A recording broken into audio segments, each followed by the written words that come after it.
കലക്കി കാട്ടാപ്പള്ളി, എടാ നീ ആണാണെങ്കി ഇറങ്ങി വാടാ. ഇപ്പൊ അങ്ങോട്ട് പോണ്ട. എന്താ പോയാല്? മതമിളകി ആന കുത്താൻ വന്നാലും നെഞ്ചു വിരിച്ച് നിൽക്കുന്നവനാടോ ഈ നാഗേന്ദ്രൻ? നിന്റെ വടക്കമ്മലക്കാരാണുങ്ങളുടെ മുന്നിൽ തോറ്റോടിയെ കണ്ടില്ലേ? നാണമില്ലേടാ നിനക്ക് ഇങ്ങനെ നാറിയ കളി കളിക്കാൻ? ആണുങ്ങളാണ് നേരിട്ട് മുട്ടണം. നേരിട്ട് തന്നെ മുട്ടാടാ.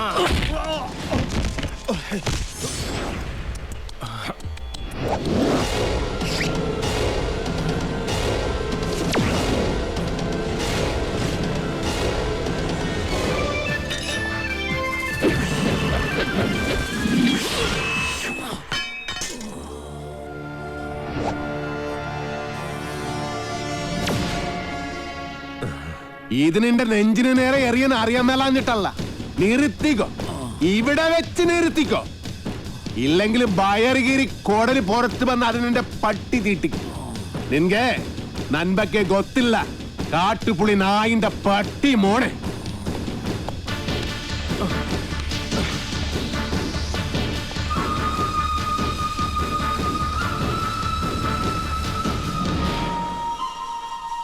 നിങ്ങളൊക്കെ തന്നെയാ കാട്ടാപ്പള്ളി ഇത്രയും വളർത്തിയത്. ഒതുക്കണമായിരുന്നു, വളരെ മുമ്പേ ഒതുക്കണമായിരുന്നു.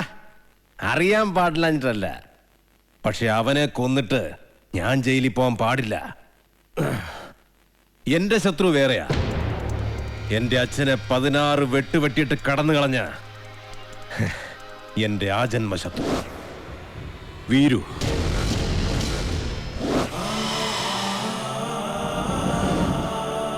അവനെ എനിക്ക് കൊല്ലേണ്ടത്. അവൻ ചതിച്ചതെങ്ങനെയാന്ന് മല്ലയ്ക്ക് അറിയണ്ടേ? ഒരിക്കൽ മസനഗുഡിയിലെ തോട്ടത്തിൽ നിന്ന് അച്ഛൻ മടങ്ങി വരികയായിരുന്നു.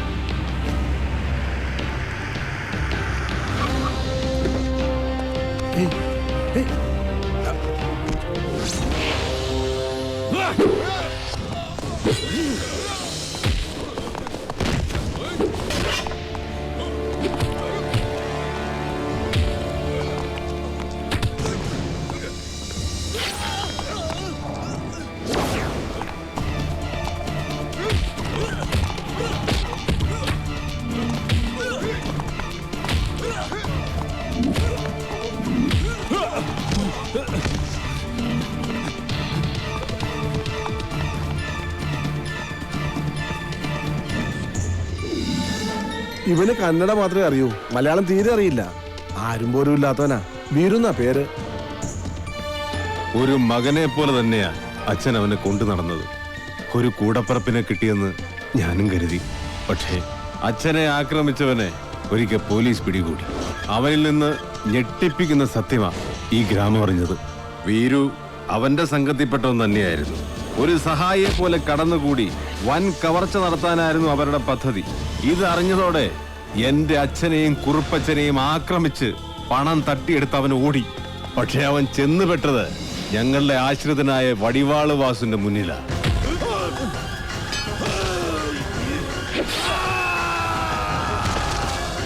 രക്ഷപ്പെടാനാവാതെ കാട്ടിലൊളിച്ച വീരുവിനെ അന്ന് രാത്രി പോലീസ് പിടികൂടി.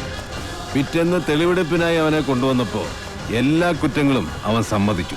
പണം മോഷ്ടിക്കാൻ വേണ്ടിയല്ലേ നീ ഉണ്ണിത്താനെ വെട്ടിയത്? നീ മുദ്ദ താനെ, അതന്നെ ഞാൻ കേളിതു. ഒളിപ്പിച്ചു വെച്ച തൊണ്ടി മുതൽ കണ്ടെടുക്കാൻ പോകുന്ന വഴി അവൻ പിന്നെയും ഒരു ചതി കാണിച്ചു. പോലീസും നാട്ടുകാരും എത്ര ശ്രമിച്ചിട്ടും അവനെ പിടികൂടാനായില്ല. അവൻ രക്ഷപ്പെട്ടു കളഞ്ഞു. പക്ഷെ ദൈവം ഉണ്ടെങ്കിൽ അവനെ എന്നെങ്കിലും എന്നെ കൺമുന്നിൽ കൊണ്ട് തരും. അന്ന് എന്റെ അച്ഛനെ വെട്ടിയതുപോലെ അവനെ വെട്ടിയെരിഞ്ഞ് നാട്ടുകാരുടെ മുന്നിലിരുന്ന് ഞാൻ. അത്രയ്ക്ക് ദ്രോഹമാ ഈ കുടുംബത്തോടവൻ ചെയ്തത്. അവനെ മകനെ പോലെ സ്നേഹിച്ച മനുഷ്യനെയാ അവൻ ജീവച്ഛവം പോലെ കടത്തിയത്. അവന്റെ ക്രൂരത നിങ്ങൾക്ക് കാണണ്ടേ? ദേ നോക്ക്.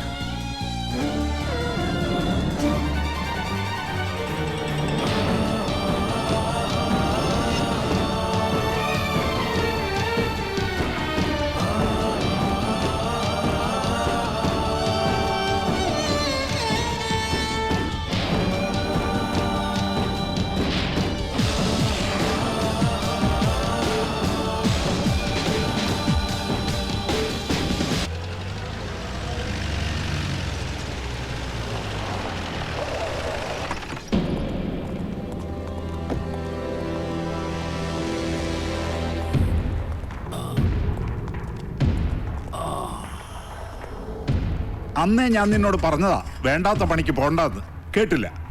ഒരിക്കലും നന്നാവില്ലെന്ന് തീരുമാനിച്ചുറപ്പിച്ചവരോട് ഇനി എന്ത് പറയാനാ? ഇവനെ ആക്രമിച്ചതിന്റെ പേരിൽ മല്ലയ്യക്കെതിരെ ഉടനെ കേസ് ചാർജ് വേണ്ട. ഒരു നിയമത്തിന്റെയും രാഷ്ട്രീയത്തിന്റെ സഹായം എനിക്ക് വേണ്ട. നാഗേന്ദ്രനെ ആക്രമിച്ചതിന്റെ പേരിൽ പോലീസ് കേസോ? അത് വേണ്ട. എനിക്ക് ജയിക്കണം. ഈ നാട്ടുകാരുടെ മുന്നിൽ വെച്ച് തന്നെ എനിക്ക് ജയിക്കണം. അവനെ എനിക്ക് വിട്ടേക്ക്. ആ ഡോക്ടറെങ്കിലും ഇവനെ കാര്യങ്ങൾ പറഞ്ഞ് മനസ്സിലാക്ക്. ദേ കല്യാണം കഴിഞ്ഞാൽ പിന്നെ ഇവനെ നിയന്ത്രിക്കേണ്ട ഡോക്ടറാ. ആ എനിക്കൊരു മീറ്റിംഗ് ഉണ്ട്, ഇറങ്ങട്ടെ. സ്റ്റിച്ച് ഇടണം. അതിനു മുൻപ് മരവിപ്പിക്കാനുള്ള ഒരു ഇഞ്ചക്ഷൻ എടുക്കണം. വേണ്ട, മരവിപ്പിക്കാതെ തന്നെ ചെയ്താൽ മതി. നല്ല വേദന ഉണ്ടാവും. വേദനിക്കണം, നല്ലതുപോലെ വേദനിക്കണം. എങ്കിലേ എനിക്ക് അവനോടുള്ള പക വർദ്ധിക്കൂ.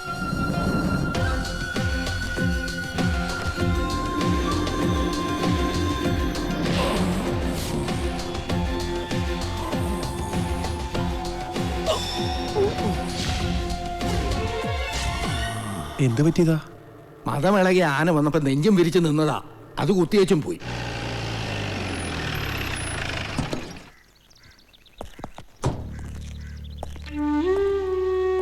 അണ്ണവരെ ഒന്ന് കാണാൻ. അതിനെന്താ, വരൂ. സംസാരിക്കാൻ പറയുന്നതൊക്കെ മനസ്സിലാവും. മറുപടിയൊക്കെ കണ്ണീരുകൊണ്ട. നമുക്ക് നല്ല ഡോക്ടർമാരെ ചികിത്സിക്കാൻ ഇനി ബാക്കിയൊന്നുമില്ല. പ്രത്യേകിച്ചൊന്നും ചെയ്യാനില്ലെന്ന എല്ലാവരും പറയണേ. ഞാൻ ചായ എടുക്കാം.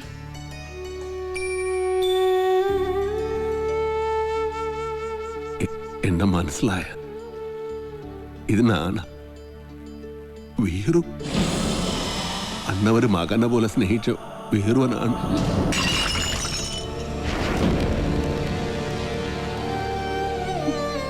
എന്തിനാ വീണ്ടും വന്നത്? അവശേഷിച്ച ജീവൻ കൂടി എടുക്കാനോ? നിന്നെ ഒരുപാട് സ്നേഹിച്ച മനുഷ്യനോട് എന്തിനു നീ ചതി ചെയ്തു? എല്ലാരും കൂടെ എന്നെ ചെയ്തിട്ടില്ല. എനക്ക് ഇവര് ഭഗവാൻ മാതിരി. ഭഗവാൻ ആരെങ്കിലും ഉപദ്രവിക്കുമോ? എന്നെ വിശ്വസിക്കണം. അമ്മയെങ്കിലും എന്നെ വിശ്വസിക്കണം. ഞാൻ ആരെയും സാധിക്കില്ല. ആരെയും സാധിക്കാൻ പറ്റില്ല എനിക്ക്. ഭഗവന്ത എല്ലാ കുത്തരം ഇവരെന്നെ ഈ സ്ഥിതിയിൽ ഇട്ടിദ്യ. അണ്ണവരെ ഒന്ന് പറയും, ഞാനല്ലെന്ന് ഒന്ന് പറയൂ. മതി, പൊയ്ക്കോ. എന്റെ മോനോ നാട്ടുകാരോ അറിയുന്നതിന് മുമ്പ് ഈ നാട്ടിൽ നിന്ന് തന്നെ പൊയ്ക്കോ. ഇല്ലെങ്കിൽ നിന്റെ ജീവൻ പോലും അപകടത്തിലാവും. അയ്യോ, എന്ത് പറ്റി? അയ്യോ, എന്താ ഇത്?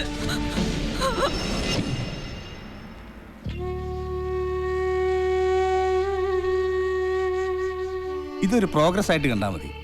എന്തെങ്കിലും കേൾക്കുമ്പോഴും കാണുമ്പോഴും ഒക്കെ റിയാക്ട് ചെയ്യുന്നത് നല്ല ലക്ഷണമാണ്. നമുക്ക് നോക്കാം. മല്ലയെ സംസാരിച്ചപ്പോ അച്ഛൻ എന്തെങ്കിലും തിരിച്ചു പറയാൻ ശ്രമിച്ചതായിരിക്കാം. വോക്കൽ കോഡ് ഡാമേജ് ആയതുകൊണ്ട് വല്ലാതെ സ്ട്രെയിൻ വന്നു കാണും. ഞാൻ എല്ലാ ചന്ദ്രമോഹനോട് പറയാൻ പോകുക.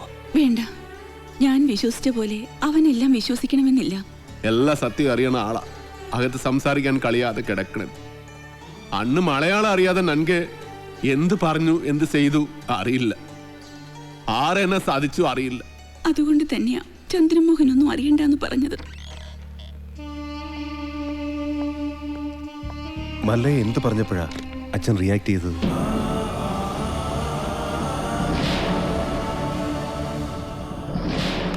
എല്ലാത്തിനും അവസരം വരും. ഇപ്പൊ ഒന്നിനും പോകണ്ട.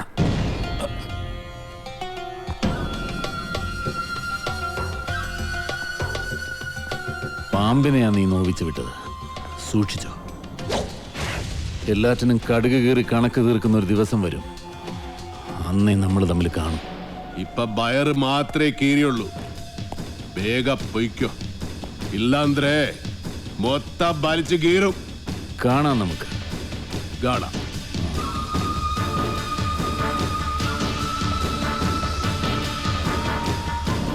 തളർന്നു കിടന്ന് ഉണ്ണിത്താന്റെ മുന്നിൽ ചെന്നു മല്ലയ്യ കർണാടകയിൽ എന്തോ മന്ത്രം ചൊല്ലിയതും ഉണ്ണിത്താൻ ചാടി എണീറ്റെന്നൊക്കെ കേട്ടെ. ചാടി എഴുന്നേറ്റ് പഞ്ചായത്ത് ഗ്രൗണ്ട് വഴി 2 റൗണ്ട് ഓടി. ഒന്ന് പോടോ. കൂടി വന്നാൽ മല്ലയ്യ ദശമൂലം ദാമൂന്ന് പറഞ്ഞു കാണും. ഉണ്ണിത്താൻ അത് കേട്ടൊന്ന് ഞെട്ടിയും കാണും. ഇപ്പൊ അതൊന്നുമല്ല പ്രശ്നം. ഡോക്ടർ ലക്ഷ്മിയെ കാട്ടാപ്പിള്ളി കെട്ടുവോ അതോ മല്ലയ്യ കെട്ടുവോന്നാ? പെണ്ണിന് വേണ്ടിയുള്ള യുദ്ധം ചരിത്രാതീത കാലം മുതലേ തുടങ്ങിയതാ. പണ്ട് അമേരിക്കയിൽ എന്താണ് സംഭവിച്ചത്? ഈ നായിന്റെ മോനെ ഇനി ഞാൻ കൊന്നുകളയും. നീ എന്ത് പറഞ്ഞാലും എന്തിനാണ് അമേരിക്ക പോകുന്നത്? ഇവിടെ അത് പോട്ടടാ രാമു. അല്ല പിന്നെ ഇവനെന്താ സായിപ്പ് ഉണ്ടാക്കിയത്? മേലിൽ നീ വായനശാലയിൽ പുസ്തകം വായിച്ചോണ്ടിരുന്ന നിന്റെ കണ്ണി ഞാൻ കുത്തി പൊട്ടിക്കും. ഓ, എന്റെ കയ്യിൽ എസ് മോഡൽ കത്തിയില്ലാതായി പോയി. പാലിന്റെ പാത്രം ഒഴിഞ്ഞെങ്കിൽ തന്നോളൂ. ഓഹോ, നീ മല്ലയ്യയുടെ വീട്ടിൽ കയറി താമസിച്ചിട്ടും മല്ലയ്യയുടെ മനസ്സിൽ കയറി താമസിച്ചത് ആ ഡോക്ടർ പെണ്ണായി പോയല്ലോ ഗൗരി. ചില മുതലാളിമാരൊക്കെ അങ്ങനെയാ പരമുള്ളേ. വീട്ടിലൊരു സെറ്റപ്പ് ഉണ്ടെങ്കിലും കല്യാണം കഴിക്കുന്നത് വേറെ പെണ്ണിനെ ആയിരിക്കും.